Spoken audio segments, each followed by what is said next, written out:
오늘 우리 남성주의를 맞이하여서 또 이렇게 좋은 자리 초대해 주셔서 감사합니다. 저는 총신대 신학과를 나왔고요.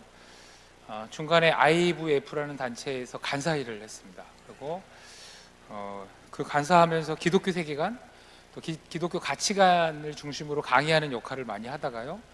2004년도에 기독교 가치관과 세계관을 통해서 비전과 진로, 소명 이런 부분들을 좀 우리 크리스찬 입장에서 좀 재정의하는 그런 강의들을 섬기다가 조그만 어떤 센터가 만들어졌고, 지금은 또 그 일을 하면서 또 그 공간에서 주일날은 또 이렇게 마른 청년들이지만 나이대는 거의 한 40살도 있고 37살도 있으니까 결혼만 안 했을 뿐이지, 또 그런 청년들을 대상으로 또 성경적인 가치관으로서의 우리 삶을 어떻게 바라보면 좋을지 이렇게 섬기고 있는 역할을 하고 있습니다. 아무래도 진로와 소명, 비전에 대한 강의를 많이 하다 보니까 자녀를 두고 계신 우리 어르신들께서 또 우리 자녀들을 또 어떻게 키워야 될까에 대한 고민을 하시면서 어떤 강의나 또 상담을 요청하실 때 자녀의 문제인 줄 알고 만나서 상담하다 보니 사실 어머니의 문제였고, 조금 더 심한 경우는 아버지의 문제인 경우도 많고, 그러면서 우리 참 이 자녀, 그토록 사랑하는 이 자녀들과의 관계 속에서 왜 또 우리는 이렇게 아픔을 서로 주고받을 수밖에 없을까 보면서 몇 가지의 좀 생각들을 하게 되었습니다. 그 중에 하나가 뭐냐면, 오늘 우리 앉아 계신 성도님들은 이제 아주 이 두 단어를 이제 즐겁게 좀 들으셔야 되는데, 발전이라는 단어가 있고요, 그 다음에 발견이라는 단어가 있습니다. 뭐라고요? 발전과 발견이라는 것입니다. 오늘 읽으신 말씀은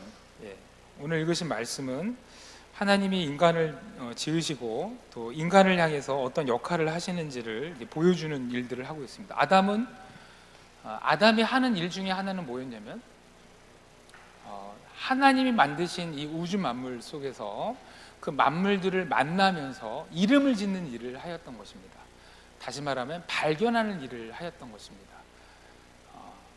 우리가 잘 아시는 것처럼 원래 사람이 해야 될 역할은 하나님의 형상으로서 하나님과 관계 맺고, 또 하나님이 지으신 이 온 우주 만물과 관계 맺으면서 그 속에 담겨있는 하나님의 손길, 그 속에 담겨있는 하나님의 일하심들을 찾아내는 것이 원래 인간의 역할이었던 것이죠. 근데 어느 순간 인간이 어떤 이렇게 발견해주는 역할들을 놓쳐버리고 발전에 몰입하게 됩니다. 그 발전이 몰입하게 된 이유 중에 하나는 창세기 3장 5절에 보면 뱀의 형상을 띈 어떤 사단이 인간에게 거짓말을 집어넣습니다. 어떤 거짓말을 집어넣죠? 너희들이 선악과를 먹는 날에는 너희들이 하나님이 될 거야. 그 의미가 뭐죠? 옳고 그름을 이전까지는 인간이 하나님과 함께 동행하며 옳고 그름을 평가했다면, 어느 순간 이제는 하나님 없이 자기가 옳고 그름을 판단하는 그 판단자가 되겠다라는, 그러나 그건 되게 큰 유혹이었습니다. 왜냐하면 자기가 스스로 하나님이 될 수 있다는 것이죠. 그래서 어느 순간부터 인간은 이제는 하나님이 지으신 온 우주 만물들을 발견해가는 거에 관심 있지 않고 발전해가는 것에, 하나님처럼 완벽하게 발전하는 것에 이제는 집중하게 됩니다. 이 발전의 가장 궁극적인 그 안타까운 사건이 창세기 11장의 바벨탑 사건이죠. 성을 쌓되 하늘에 닿게 끈까지 성을 쌓으면서 자기네들의 이름을 드높이면서 바로 우리가 하나님을 대체할 수 있다라는 고백들이 넘쳐나는 것입니다.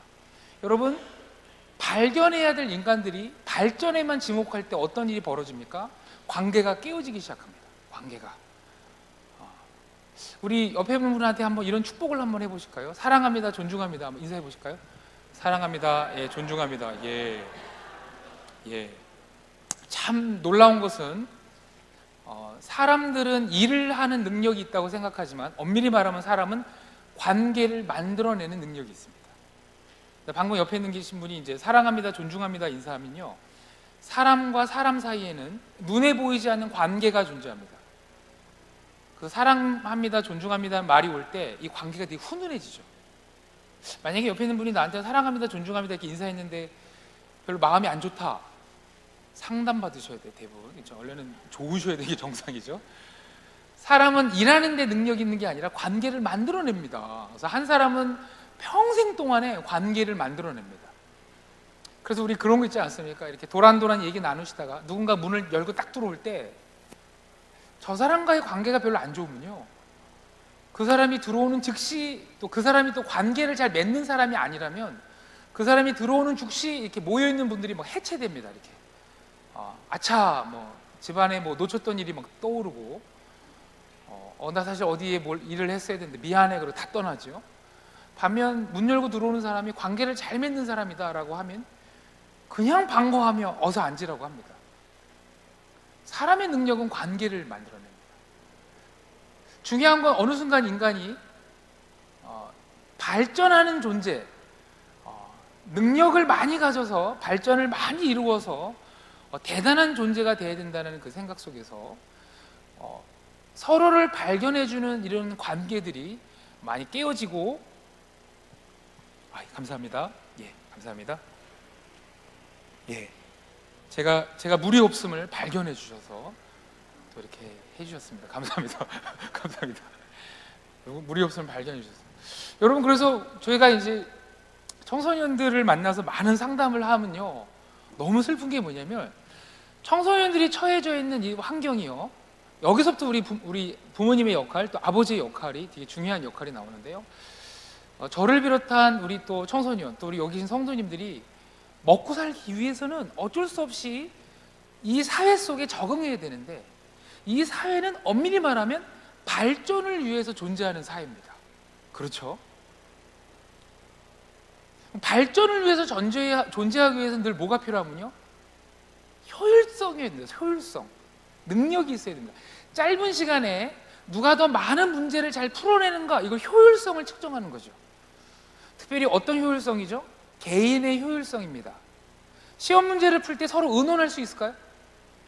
발전 속에는 관계라는 게 없습니다. 그래서 예전에 우리 그런 일화가 있는데, 인디언 보호구역에 인디언들을 모아놓고 미국식 교육을 시킵니다. 그리고 시험을 봅니다. 근데 갑자기 인디언 청년이 시험 보다가 뒤로 3명이 나가 서로 의논합니다. 문제를 막 의논해. 그리고 의논해서 문제를 푸니까 이 미국 교수가 충격을 받습니다.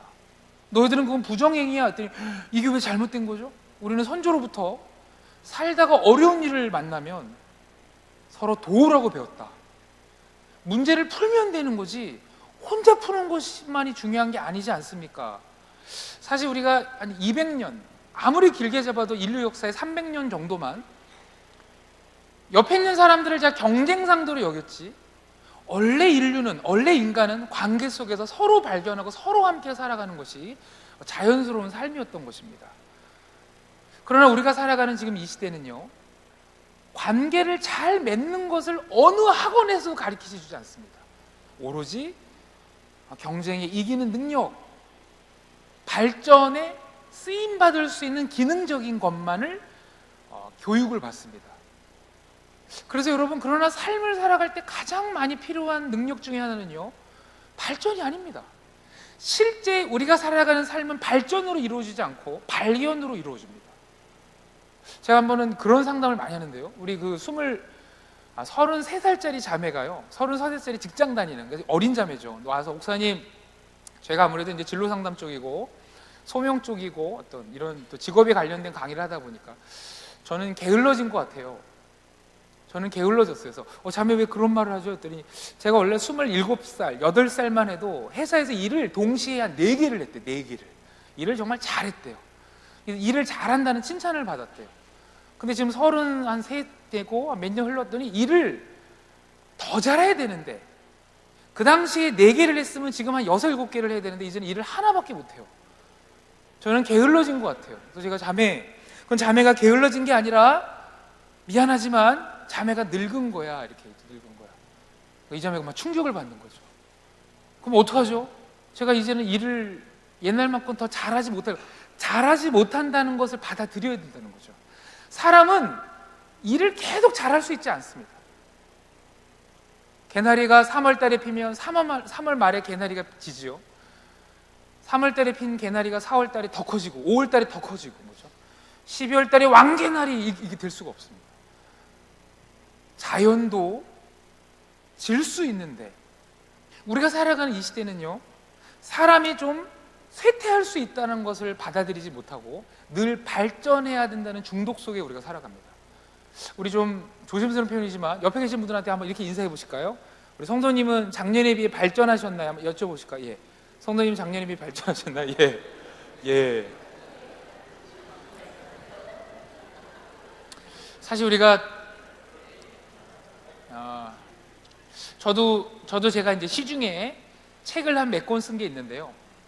책을 몇 권 써서 한 3세 또는 4세 들어가는 게 쉽지가 않습니다. 근데 이제 시중에 가면 자기 경영서적, 그러니까 자기를 자꾸 준비시켜서 뭔가 이게 발전시킬 수 있는 그 능력들을 입히는 그런 책들을 보면요, 막 120세 뭐 이렇게 돼요. 엄청 자기를 발전시키고 자기를 준비시키는 것에 우리가 그만큼 많은 관심이 있다는 것이죠. 저는 그것이 하나님께 쓰임받고 또 하나님께 사용받기 위해서 준비된다, 그건 나쁜 게 아닙니다. 근데 발견을 잃어버린 발전으로만 간다면 삶은 어느 순간부터 더 이상 살아갈 수 없는 일들이 벌어진다는 것입니다.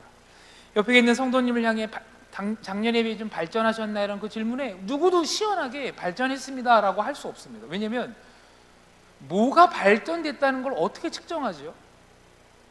여러분, 그래서 지금 이 시대는 발전을 측정하는 방식을 수량화, 계량화 시켰습니다. 바로 그게 숫자죠, 숫자. 그래서 높은 숫자가 좀 올라가면 발전된 거고, 숫자가 좀 떨어지면 이게 막 이렇게 나는 퇴보한 거고 발전 못했다라는. 여러분, 언제 기도와 탄식이 나옵니까? 통장에 잔액이 줄어들면 탄식이 나오죠, 이렇게. 그죠? 탄핵이 나오고 막 걱정되고, 그죠?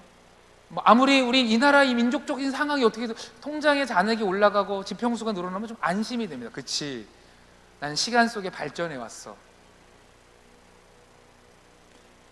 여러분, 우리 다음 세대 자녀들은 끊임없이 이 숫자를 높이는 거에 대해서 주목하고 있습니다.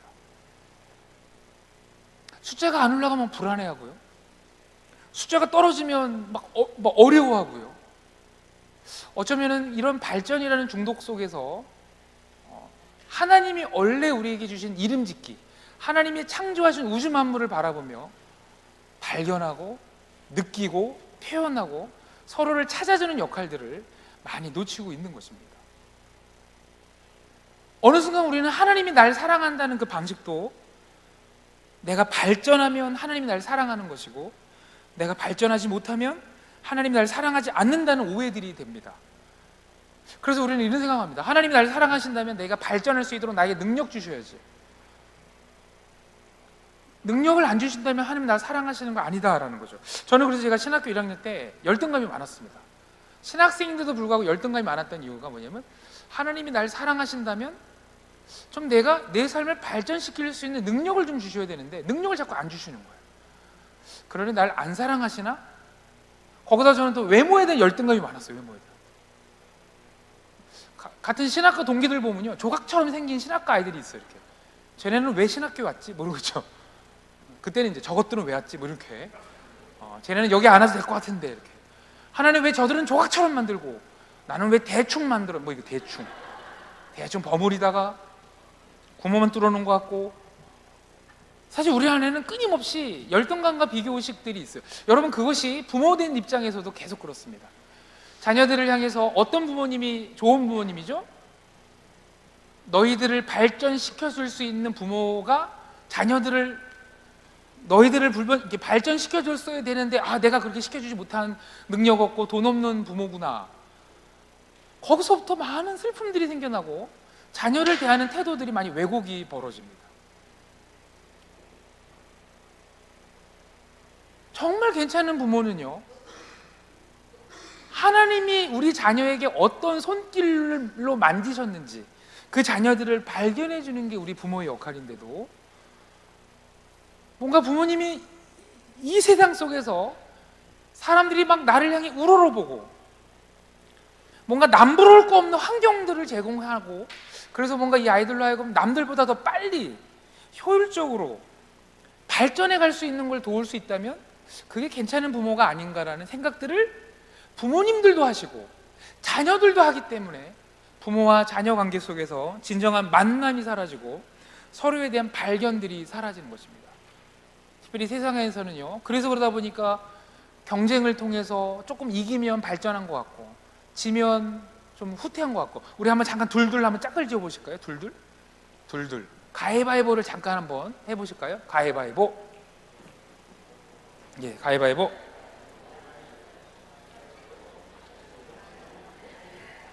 예, 가위바위보.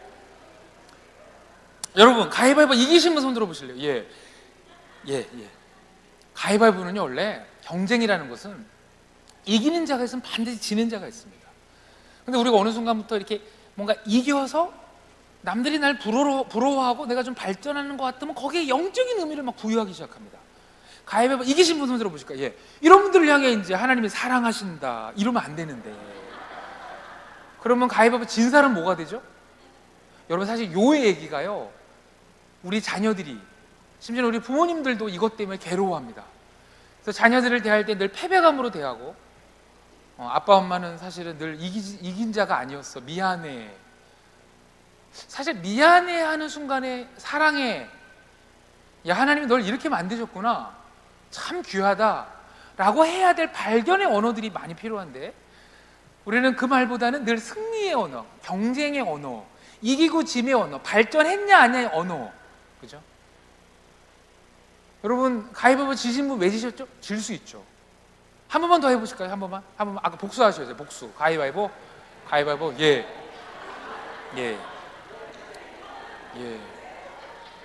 우리 가위바위보 이기신, 다시, 자, 아까 이겼는데 또 이기신 분 번쩍. 예.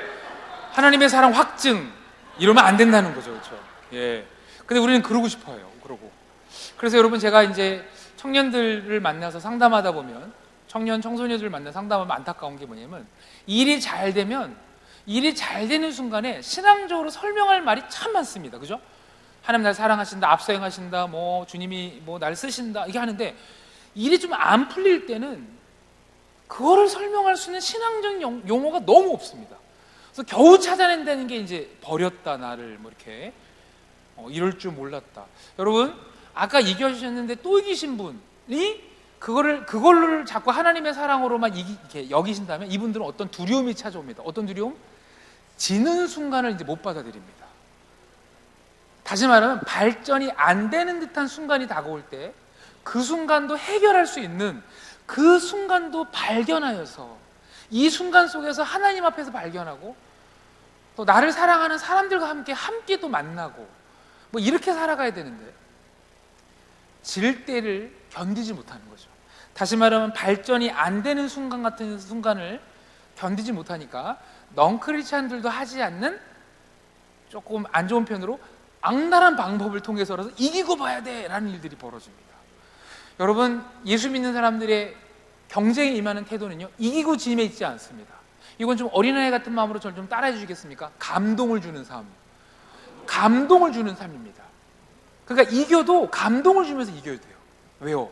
거룩한 원칙을 지키니까, 하나님 앞에. 저도 이긴 사람이 부끄러울 만큼의 감동을 주면서 져야 돼요. 야, 당신이 나와 같이처럼 좀 안 좋은 방법을 썼더라면, 당신도 나 같은 방법을 썼더라면 당신이 이겼을 때 왜 그걸 안 썼습니까? 저는 이기는 게 목적이 아니라 하나님 앞에서 거룩한 원칙을 지키는 게 저의 삶이었습니다 라고 감동을 줘야 되죠. 우리는 이것이 발전의 논리 속으로만 이 모든 상황을 보게 되면 사실 초조하기 시작합니다. 그래서 이제 제가 이제 소명 쪽 이런 일을 하다 보니까요, 소명 일을 하다 보면 가장 많이 묻는 질문이 뭐냐면, 주님의 일이 뭐지요? 라는 질문이 많습니다. 우리 옆에 있는 성도님들한테 한번 이런 인사해 보실까요? 주님의 일을 합시다. 한번 여쭤보실래요? 주님의 일을 합시다. 주님. 사실 좀 주님의 일을 합시다. 엄청 부담됩니다. 그죠? 부담되죠? 사실 주님의 일이 정말 어렵습니다. 일단 우리 요 강의 마치고 청년들과는 아마 요 얘기를 조금 더 많이 길게 할 텐데, 주님의 일이 무엇인가요? 라고 했을 때 두 가지의 큰 오해가 있습니다. 사실 우리가 이 말씀을 드리는 이유가, 우리 부모님들이 이미 주님의 일을 하고 계시다는 것을 좀 자부심을 가지시라는 거죠. 자꾸 우리가 세상이 정의한 방식대로 주의 일을 정의하지 마시고, 이런 거죠. 첫 번째 주님의 일에 대한 오해는 뭐냐면, 기독교 문화권 속에서 활동하는 것만을 주의 일로 여깁니다. 사실 말은 이런 거죠. 목사님, 저는 신학교를 가야 될 것 같아요. 이런 고백들을 참 많이 듣습니다. 신학교를 가겠다는 젊은이들 한 제가 7명을 포기시킨 적이 있습니다. 이렇게 저는 신학을 가야 될 것 같아요. 왜 신학을 해야 될 것 같아? 저는 주일학교 공과를 인도하고 말씀을 이렇게 얘기하면 너무 좋아요. 그거는 공과를 계속하라는 사인이지 신학은 아니야. 그러니까 우리는 자꾸 뭐가 이렇게 뭐 은혜 되면 자꾸 신학교를 가려고 그래요. 그래서 그냥 그거 하면 되지. 무슨 얘기냐면 뭔가 내 삶을 하나님께 드린다고 했을 때 신학 목사님이 돼야 되나? 목사님 너무 부담돼. 선교사님 더 부담돼. 그래서 많은 경우 이제 CCM 사역자를 많이 꿈꾸는 경우가 있더라고요. 근데 애석하게서 CCM 사역자가 하기에는 좀 음치여서 안 돼. 뭐 이러면 네 번째가 뭘까요? 기독교 용품을 팔아야 되나? 뭐 이런 식의 고뇌들이 있어요. 성경책을 파는 게 주의 일인가? 뭔가 이렇게 주님의 일은 기독교적인 어떤 색깔이 입혀져야 주의 일인가라는 오해가 있다는 거죠. 아니라는 겁니다. 그럼 도대체 주님의 일이 뭔지를 일단 조금 설명드리고, 두 번째 오해가 있어요. 두 번째 오해가 바로 우리 여태 말씀드린 건데, 발전에 근거한 위대한 업적을 만드는 것이 주의 일이다. 그래서 이런 겁니다. 하나님께 영광 돌린다는 것은 많은 위대한 업적을 이루었다라는 생각들을 많이 합니다. 자, 하나님께 영광 돌리는 것은 위대한 업적을 이루고 그 업적의 꼭대기에서 이 모든 일을 당신이 하셨습니다 라고 하는 것만이 주님께 영광 돌리는 것이다 라는 생각들이 있어요. 그러다 보니 제가 만나는 많은 청년들은, 목사님 저는 제 생애를 통해서 위대한 업적을 이룰 자신이 없는데 나는 글렀습니다, 이런 고백을 많이 해요. 나는 하나님께 영광 돌리지 못할 것 같아요. 여러분, 주님의 일은 위대한 업적에 존재하지 않습니다. 위대한 업적 이루면 좋죠. 근데 방금 얘기하신 것, 말씀 우리 가위바위보 하신 것처럼 세상에서 위대한 업적, 다시 말해 세상에서 발전처럼 보이는 그 모든 업적들의 그 사이를 보면요, 연속적인 경쟁을 통해서 경쟁을 이겨나갈 때 주목이 발생합니다. 주목이 되는 순간에도 하나님 백성으로서의 정체성이 있으나, 주목이 안 되는 순간에도 하나님의 백성으로서의 우리만의 삶과 정체성이 있다는 거죠. 근데 우리가 어느 순간인가 발전과 위대한 업적만을 하나님께 영광 돌릴 수 있는 거로만 여길 때, 그렇지 않은 상황이 다가올 때 그 상황을 어떻게 보내야 되는지 모르는 것이죠. 그래서 많은 경우들 청년들이, 또 여러분들의 자녀들이 위대한 업적만을 이루어야 한다고 생각할 때 그 업적을 이루기 전까지는 비참한 마음속에 살아갑니다. 하루하루 하나님이 우리에게 주시는 것들을 발견해 가지 못하고 그 업적만을 위해 달려가죠. 그리고 업적을 이루면 행복합니까? 또 다른 높은 목적을 세웁니다. 그래서 마치 목적의 중독들이 생겨납니다. 그 목적을 세우느냐고 사랑하는 이들을 돌아보지 않습니다. 여기 계신 우리 남자 성도님들, 참 우리 남자 성도님들이 이 사회에 불리합니다. 왜냐하면 이 사회는 남자들을 향해서 요구하는 내용들이 너무 강해요. 강해져야 되고, 울어서도 안 되고, 끊임없이 성장해야 되고, 뭔가를 높은 곳을 향해 거대한 목적을 향해. 그래서 뭐 남자 녀석이 어떻게 꿈이 작아 뭐 이런 거 있죠. 최근에 제가 상담했다는 아이, 목사님 우리 아이 좀 상담해 주세요.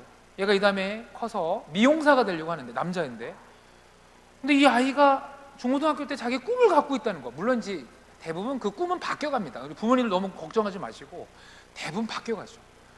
얘야, 너는 그 미용사가 왜 이렇게 끌리니? 저는요, 뭔가 이렇게 아름답게 만드는 게 너무 좋아요. 그래? 그럼 아름답게 만드는 건 사람 머리만 있는 게 아니란다. 그러네요. 그러면서 또 바뀌어갈 수 있어요. 그러니까 우리 어렸을 때 아이들이 어떤 꿈이 있다는 것은 건강한 겁니다. 당장 그 일을 안 할 거예요. 그리고 또 몇 번을 바꿔갑니다.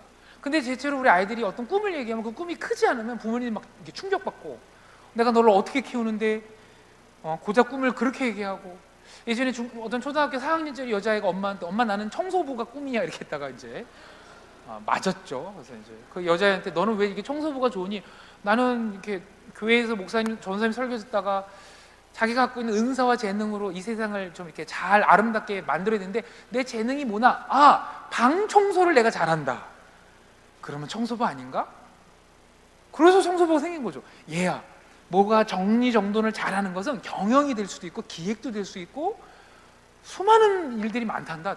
그렇구나 해서 그 아이가 청소부에 대해서 너무 집착은 하지 않았는데, 사실 우리 자녀들은 계속 성장해 갑니다. 근데 우리 자녀들이 어떤 큰 꿈만을 가져야 부모님들이 안심할 수 있다는 것은 그만큼 뭔가 대단한 업적을 만들어야 된다는 쫓김들이 있습니다. 그래서 우리 부모님들도 부모님의 인생을 통해서 뭔가 내가 대단한 사람이 안 됐을 때 자꾸 자녀들한테 미안한 마음들이 많은 거예요. 그래서 사랑해야 될 순간에 자꾸 먼저 미안함을 얘기하고, 사랑해야 될 순간에 그 안타까움을 얘기합니다. 이런 거죠. 엄마, 아빠, 내가 엄마 아빠를 위해서 이런 선물을 샀어요. 요즘은 선물을 자녀들이 주시는지 모르겠지만 아무튼 뭐 맛있는 무슨 이렇게 외식 자리, 자녀들과 함께 식사하러 나간 자리든 엄마 아빠를 위해 선물을 샀어요. 그러면 정말 고맙다, 정말 고맙다, 이 선물 사느라 힘들었지. 근데 어떤 마음으로 이런 선물 샀니? 고맙네, 내가 정말 잘 쓸게. 그리고 꼭 하면 안아주면 될 그런 서로를 막 만나가야 될 순간에도 엄마 아빠를 위해 선물 샀어 했을 때 갑자기 막 미안한 거야. 내가 성공하지 못한 이 엄마 아빠를 향해 네가 이런 걸 했단 말이구나. 그래서 아유, 네가 엄마 아빠 잘못 만나 고생하는구나, 뭐 이런 식의 태도와, 거기서 갑자기 나는 실패했는데 너는 성공해야지. 그러니까 이런 거죠. 선물은 고마운데 수학 좀 올리자, 뭐 이런 식의. 그러니까 뭔가 이렇게 좀 이렇게 서로 만나야 될 순간에 자꾸 쫓기는 거야. 그러니까 제가 우리 청소년 청년들을 만나면요, 특별히 부모님들과 함께 따뜻한 기억이 없습니다. 따뜻한 기억이. 그 따뜻한 기억이 왜 없냐면 마치 주님의 일이란 위대한 업적을 만들어야 되는 강박이 있는 거죠. 도대체 그러면 주님의 일이 무엇입니까? 우리 여기 계신 성도님들은, 특별히 우리 부모님들은, 특별히 또 여기 계신 남자 성도님들은 주님의 일을 하셔야 됩니다. 그럼 주님의 일이 뭘까요? 주님의 일은 지금까지 계속 말씀드렸던, 좀 따라해 주실래요? 거룩한 관계 맺기. 여러분, 주님의 일은 거룩한 관계 맺기입니다. 성경적인가요? 성경적입니다. 성경 내내 하나님의 백성은 하나님 백성다운 관계를 맺어야 된다가 성경에 흐르고 있는 것입니다. 이스라엘 백성들이 애굽에서 탈출합니다. 탈출한 이스라엘 백성을 향해, 광야를 향해 십계명이 선포되는데, 그 십계명의 메시지가 다 뭐죠? 어떻게 관계를 맺어야 되는지를 선포합니다. 1계명부터 4계명까지는 하나님을 우상처럼 관계 맺지 말라고 말씀하십니다. 5계명부터 10계명까지는 하나님의 백성이니 이제는 애국 백성처럼 관계 맺지 말고 하나님 백성답게 관계 맺어라. 여러분, 하나님 나라가 언제 임하죠? 하나님의 나라는 관계 속에 임합니다. 관계 속에. 하나님의 백성들이 하나님의 백성다운 관계를 맺을 때 그 속에 하나님 나라가 임하심을 볼 수 있다는 것이죠. 예수님도 이 땅에 오셔서 대형 건축물 짓자 이런 말 안 하셨습니다. 오히려 산상수훈을 통해 관계를 말씀하십니다. 원수도 어떻게 하라고요? 사랑하라는 거죠. 이사야는 이런 걸 예언합니다. 장차 신기한 일이 벌어질 텐데, 정말 그날이 오면, 아마 하나님 나라가 도래하면 어떤 일이 벌어지냐면 사자와 이리가 어린 양과 뛰어놀 것이다. 여러분, 사자와 이리에게 어린 양은 뭐죠? 먹이죠, 먹이. 청년들한테 피자 햄버거 이런 거죠. 피자 햄버거. 우리가 피자랑 햄버거랑 뛰어놀고, 그렇죠? 양상치 빠지고 뭐 이런 일이. 그러니까 그 당시 이스라엘 백성들도 그걸 들었을 때 이해가 안 되는 거야. 어떻게 먹거리랑 뛰어놀지? 우정을 나누지? 아, 어린 양을 뛰어놀게 하면 육질이 좋아지는구나, 이게 아니라, 그러니까 그 당시 그 들은 사람도 충격이죠. 어떻게 사자와 이리가 어떻게 그 성정이 바뀌었길래 어린 양과 뛰어놀지? 독사굴에 어린이가 손 놓고 장난쳐도 독사가 물지 않는 일, 해함도 없고 상함도 없는 그 일, 관계가 거룩히 바뀐다는 거죠. 관계가 거룩히 바뀝니다. 그것을 실현하는 게 바로 사도행전 2장이죠. 사도행전 당시에 헬라와 로마의 문화권 속에서는 여자와 아이들이 기능주의적인 평가 속에, 자, 기능주의 평가, 무슨 평가? 발전주의적인 평가였어요. 발전. 쓸모가 있으면, 발전하는데 쓸모가 있으면 거두고 쓸모가 없으면 버리자. 여자와 아이들이 많이 버려집니다. 과부와 고아가 넘쳐날 때 어떤 이상한 계층들이 나타나서 전 재산을 털어서 소위 쓸모없다고 여겨지는 사람들을 먹이기 시작하고, 그들과 함께 사는 이전에 보지도 못했던 새로운 관계를 만들기 시작합니다. 그들이 누구죠? 그리스도인입니다. 그리스도인. 하나님 나라가 시작되면요, 이전에 보지 못했던 새로운 관계가 시작됩니다. 그게 주의 일입니다. 성도님들이 하시는 그 일들을 가만히 보시면요, 사실 그 일들이 돈을 버는 행위인 것처럼 보이지만 사실은 관계를 막 맺고 있는 것입니다. 누군가는 이런 생수를 만들 수 있어요. 생수를 만드는 자는 반드시 생수를 먹는 자와 눈에 보이진 않지만 거대한 관계를 얽힙니다. 깨끗한 물, 좋은 물, 귀찮아. 그거 언제 만들어? 대충 물 집어넣고 화학 처리해서 팔기 시작하면요, 먹는 사람들의 몸이 서서히 힘들어집니다. 지저분한 관계로 얽히는 거죠. 여러분, 주님의 일은 위대한 일에 있지 않습니다. 주님의 일은 발전하는 곳에 있지 않고요, 주님의 일은요, 거룩한 관계를 맺으면서 서로의 삶 속에 하나님이 어떤 일을 행하시는지를 발견해 주는 곳에 있습니다. 발견해 주셔야 됩니다. 각자들이 얼마나 하나님께 소중한 존재인지를 발견해 주셔야 됩니다. 여러분, 그런 차원에서 축복에 우리 서로 한번 축복 한번 해보실 텐데요, 우리 성도님은, 또 우리 또 뭐 집사님은, 집성녀님은 그 자체로 소중합니다. 빨리 한번 인사해 주실까요? 그 자체로 소중합니다. 예.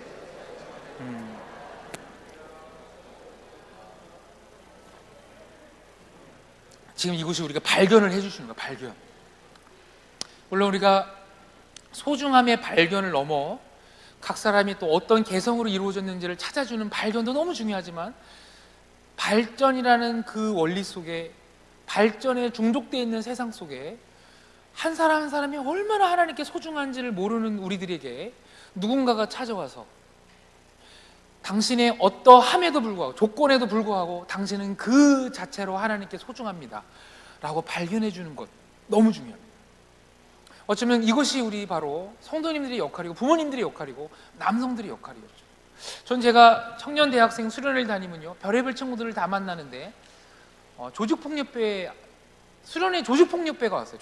조폭이래. 제가 조폭이래. 그래서 조폭이 왔는데, 조폭이 또 회비까지 내서 수련회 이렇게 왔는데 혼자 왔어요. 혼자 왔는데 모이세요 그러면 이제 방에 가서 혼자 이렇게 샤워하고, 식사합시다 그러면 수련장에서 걸어 나가서 혼자 딴 데 가서 도가니탕 먹고 들어오고 혼자 이러는 거예요. 그러니까 청년 조정이 너무 어려워. 그리고 얘는 자기 소개하는데 자꾸 조폭이라고 그러니까 청년 조정이 너무 무서우니까 좀 목사님이 만나주세요. 그래서 만났죠. 만나서 너는 왜 수련회 왔냐? 목사님, 저는 조폭이에요. 2초 움찔했어요. 2초. 조금 긴장되더라고요. 그래, 조폭, 오케이. 조폭인 건 알겠는데 근데 왜 수련회 왔냐 했더니 목사님이 내 얘기를 들으시면 아마 눈물 흘리실걸요?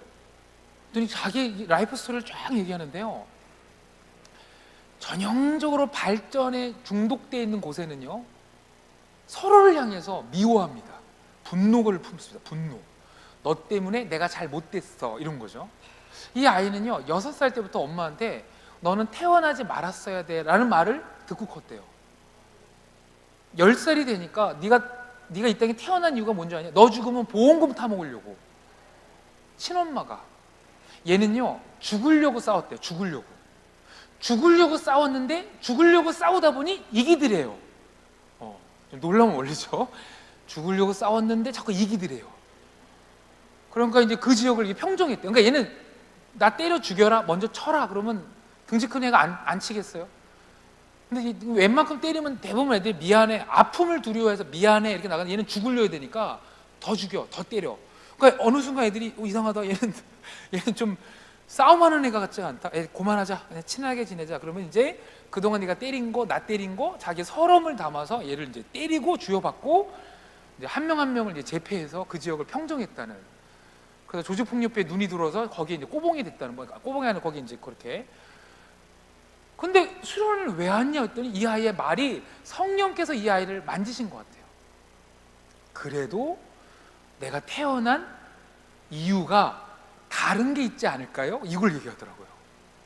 제가 그 자리에서 너무 마음이 아프면서 성경을 펴서 너가 이 땅에 왜 태어났으며 너희 엄마가 이 땅을 태어난 게 한 것만이 아니라 놀라운 뜻이 있다라는 것을 성경을 통해서 발견하는 시간을 가졌어요. 같이. 저는 제가 말씀 사역을 하면서 이렇게 성경을 통해서 읽으면서 이렇게 얼굴이 바뀌는 거를 처음 봤어요. 1시간 반 동안 성경을 읽는데 얼굴이 환해지는 거야. 그렇지, 내가 이런 의미를 갖고 태어났지. 맞아. 난 그냥 이렇게 싸움하다 죽어도 되는 인생인 줄 알았더니 뭔가 아니었다는 거야. 뭔가, 이건 뭐지?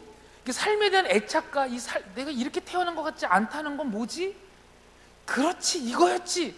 애가 환하게 웃으면서 하는 말이, 근데 목사님 이 책은 무슨 책이죠? 이래서 이 책은 무슨 책에서, 이 책은 네 옆구리에 있는 성경책이란다. 그래서 애가 또 수련회 온다니까 성경책을 끼고 온 거야. 이렇게 와갖고, 성경은요, 성적이 좀 잘 나오면 괜찮은 존재, 못 나오면 나는 쓸모없는 존재로 여기고 있는 다음 세대 아이들을 향해, 너희들이 성적과 상관없이 너희들이 얼마나 하나님께 존귀한 자인지를 발견해 줄 수 있는 바로 구절이 바로 성경이었던 거예요. 성경.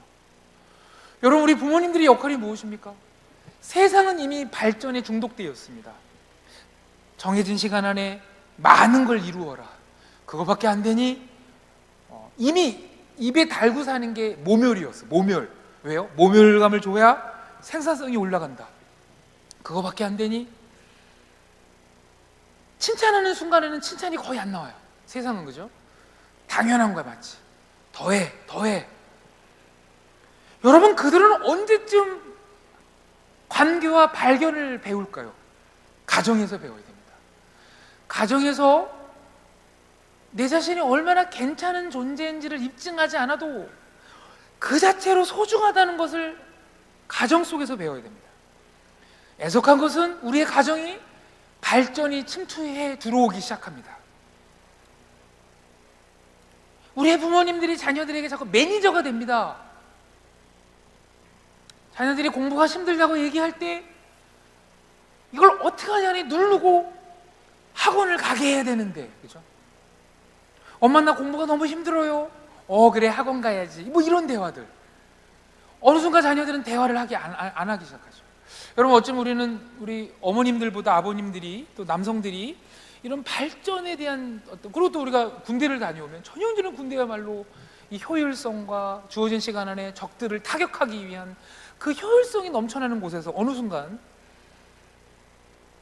관계 속에서 서로를 발견하고 격려하고 축복해주는 언어보다는 매니저가 되어서 이끌어가는 것에 익숙한 삶 속에 살아갑니다. 여러분, 그럴 때 자녀들은 자기가 얼마나 하나님 앞에 소중한 존재인지를 찾지를 못하죠. 여러분, 가정은 어떻게 됩니까? 가정에서는 세상의 언어가 아닌 발견의 언어, 마치 아담이 하나님이 창조하신 우주 만물의 이름을 찾기 위해서 만나고 그 존재를 발견하고 그 존재가 드러나는 이름을 매겼던 것처럼 가정 안에서 서로를 발견해주는 모임을 가지셔야 됩니다. 우리가 발견할 게 많지만 한 가지, 너가 얼마나 소중한지 아니. 이번에 성적이 떨어졌습니다. 이리 와봐. 나름대로 최선을 다했니? 최선은 다했어요. 컨닝 했냐 안 했니? 컨닝은 안 했죠. 안 했으니까 이렇게 나왔죠. 그래, 컨닝 안 했구나. 그러면 됐다. 그러면 됐어. 최선 다했고 컨닝하지 않고 그러면 하나님 쓰실 거야. 걱정하지 마. 시험은 성적을 올리는 거에만 목적이 있는 게 아니라 시험을 통해서 하나님도 만나야 되고 너도 만나야 되고, 시험을 준비하는 그 과정 속에서도 너가 정말 하나님 앞에 멋있는 사람으로 준비되어 가는 것, 그것이 우리의 삶이다. 걱정하지 마. 꼭 한번 안아주는 이런 모습도, 그죠? 그게 발견이죠. 전 제가 소중하다는 거를 잘 몰라서 늘 하나님에 대한 그 원망과 불평이 많았는데, 제가 한 번은 성경을 통해서 대학 4학년 때 도서관에서 공부를 하다가 성경 읽다가 한번 제가 저 스스로 저를 한번 이렇게 안아주는 일이 있었어요. 안았어요. 이렇게. 너 그동안 고생했다. 대학 4학년 때 네가 참 소중한데 그 소중함을 모르고 이렇게 살아왔구나. 너 참 고생했다. 저희 아내는 좋아하는 연예인 현빈을 좋아해요. 현빈. 그 현빈을 볼 때마다 그 눈빛이 이렇게 반짝반짝 이렇게 하는 게 현빈. 저를 볼 때는 별로 이렇게 눈빛이 조금 이렇게 현빈처럼은 나오진 않죠. 근데 제가 말씀을 통해 복음 안에서 나를 발견해서 참 내가 소중한 거라는 걸 깨닫다고 나는 현빈처럼 잘생겼다 이러진 않습니다. 그죠? 그건 좀 망상이죠. 현빈은 잘생겼고, 그럼 저는 뭐죠? 현빈은 잘생기고 또 그거대로 소중하고, 나는 나대로 소중해. 그리고 나는 현빈이 없는 다른 매력을 갖고 있어. 나는 뭐죠? 나는 귀엽다. 제가 대학 4학년 때 저를 발견했어요. 이 땅에 이 정도로 귀엽게 태어나면 됐지, 뭘 더 바래. 제가 진짜, 물론 제가 그 뒤로도 저 존재에 대한 열등감, 다른 사람과의 비교의식 속에 힘든 시간이 많았지만, 제가 4학년 때 정말 중요한 체험이었어요. 보고만 해서 저를 발견했습니다. 내가 참 하나님께 값진 존재구나. 여러분, 대부분 많은 우리 자녀들, 또 이것이 우리 어르신들이 열심히 일하는 이유 중에 하나가 바로 내가 얼마나 대단한 존재이고 괜찮은 존재인지를 입증하려고 일합니다. 진정한 자유는 뭐냐면요, 내가 얼마나 괜찮은 존재인지를 입증하지 않아도 되는 순간이, 그것이 진정한 자유인 것이죠. 그 자유를 어디서 누리죠? 그걸 바로 가족에서 누려야 됩니다. 밥은 먹을 때, 아, 내가 오늘 엄마 아빠한테 밥값을 냈나, 이런 생각 안 하잖아요, 그렇죠? 안 하잖아요. 밥 줘, 이렇게 당당하죠, 그렇죠? 그게 자유입니다. 그게 자유죠. 내가 얼마나 괜찮은 존재인지를 입증하지 않아도 된다라고, 제가 4학년 도서관에 예수 그리스도의 복음만이 내가 얼마나 하나님께 소중한 존재인지를 깨닫게 했다는 걸 발견했을 때, 그때부터 비전이 시작되더라고요.